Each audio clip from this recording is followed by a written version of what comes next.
All right, let's go and move on to this story about Nintendo's lawyers and emulation. Like, there's been a big back and forth from Nintendo. They have really gone crazy trying to crack down. Really, the last for as long as it's been around, the internet's been around, cracking down on ROM sharing. And Nintendo lawyers have dealt. This is courtesy of TechCrawler. Nintendo lawyers deal possibly a fatal blow to ROM sharing, which it's a big deal, man. Anytime you share a ROM online, I'll try to see if I can share this with you guys. We'll see. This story here, if you can't see it, we'll just read it off. It says Nintendo just scored a major win in a long legal battle against file sharing site OneFichier. The French Supreme Court ruled in Nintendo's favor after the site refused to remove pirated games despite multiple requests. Okay, you guys can't see it. That's fine.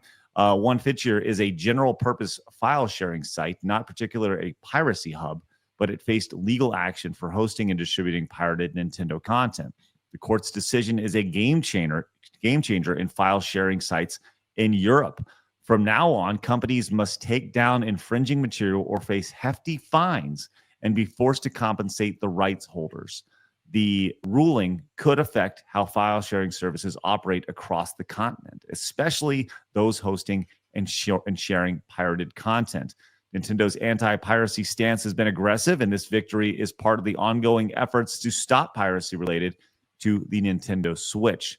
The company's statement warned gamers against downloading pirated games, stressing that it harms the game's experience and risks functionality issues on legitimate hardware. However, the lack of retro game availability on newer systems has sparked debates about games preservation.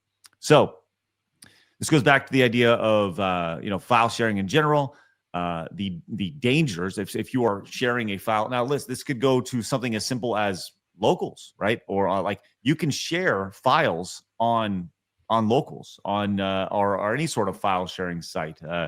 And if you do share that stuff, ultimately the platform itself could be held responsible. I would love to hear y'all's thoughts on this. Obviously, look, I love Nintendo, but I also get why people hate Nintendo. Right? I totally understand it when it comes to the files, the piracy side of things. But I do think there's definitely something to the idea of we're talking about classic games and the preservation side of it. Eric, we'd love to hear your thoughts on this. But yeah, you just got to use the only legal emulator, which is the virtual consoles and Nintendo Online, which actually plays ROMs, which is kind of funny. Yes, yeah, and we saw this when they announced the Nintendo Museum. Do you remember that the giant Wii remotes were Microsoft, right? Yeah, when you play USB. the games at the Nintendo Museum and you unplug the controller, you get the sound you just heard. Yeah, you just heard of unplugging the remote. So they're playing it on PC. They're playing an emulated version of their games in their own museum, which obviously is a lot of irony. Kay, what are your thoughts on this? Look, I know I love Nintendo, but when it comes to this stuff, I absolutely despise them. Not only do I have a reason to hate Nintendo, but also the French, so thank you for that.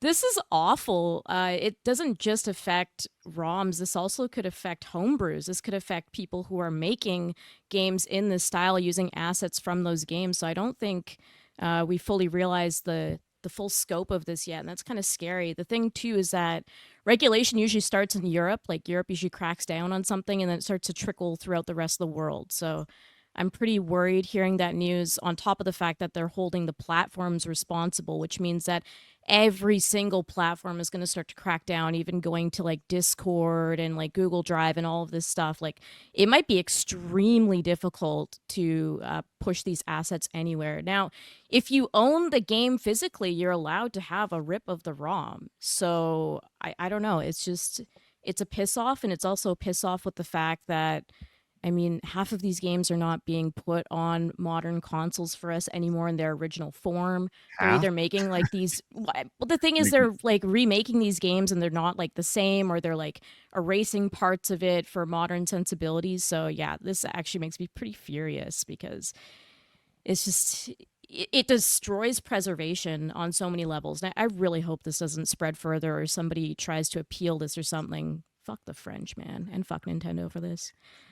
Des, what about you? Your thoughts on the of Nintendo getting the big win? I don't really feel like I can comment on it because I don't really feel like I know enough about this, but I'm just gonna go with Melee's opinion because I love how she said it. So I'm gonna +1. I hear Fuck that. I hear that. French. Yeah, fuck you, Frenchies. Let's go. I saw this stop motion animation and I was like, holy shit, we got to see this. If you're a fan of the classic NES game Mike Tyson's Punch Out and the arcade classic Street Fighter 2, we have the incredible mashup that I saw this morning over on X. Hopefully everybody can see this. But this is Mike Tyson versus Ryu from Street Fighter in the Mike Tyson's Punch Out setup. We're seeing if it's going to load. Motherfuckers, not loading for everybody. Let's try this one more time. I can't believe it's not working, and I'm kind of upset. Let's try this one more time over here. I really like this cocaine. Okay, thanks, Really Blabs. good. It's good. I'm just stalling for you guys. Well, I appreciate Are you that. making sure they're not Pokemon shaped before you eat them? Oh. You should go back and play this thing because this is awesome. Go full screen of that. Okay. I don't know what this is. Explain. This is Mike Tyson Uh-huh. fighting Ryu Okay. in a beautiful stop motion for Mike Tyson's Punch Out. Okay.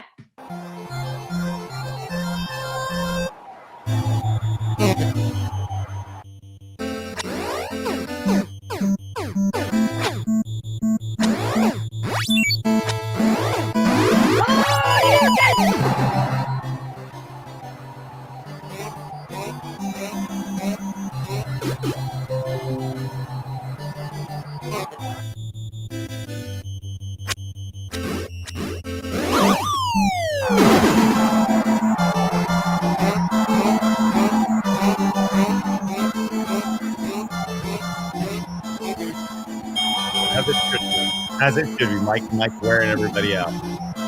What's most amazing about that? So I have so much to say about this. As a Mike Tyson's Punch Out expert, somebody who has battled Mike probably more than anybody in history, they captured that so accurately, like incredibly accurate. Eric, I bet you've fought Mike Tyson a day or two in your life. Yeah.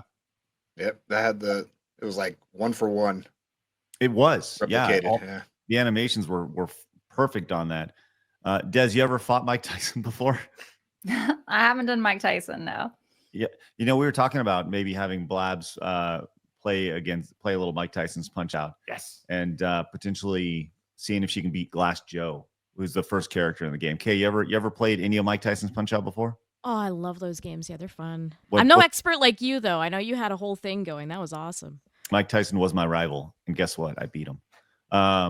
It was good effort, but I do think that it would be fun to see Blabs face off against Glass Joe in particular, who is the first fighter, the tutorial, if you will. And then no matter what, we put in the code, and she does fight Mike Tyson at some point as well. Does Blabs get a hit on Mike Tyson? No. I agree. Yeah. I agree. Yeah. Blabs over there doing a good job of. Nor will she get a hit on Glass Joe. Yeah. All right. Well, I love that. We see awesome stuff. Wanted to share with you guys too. Hey, we're glad you found the channel. If you made it this far, hit that subscribe button. We love to see you guys more often.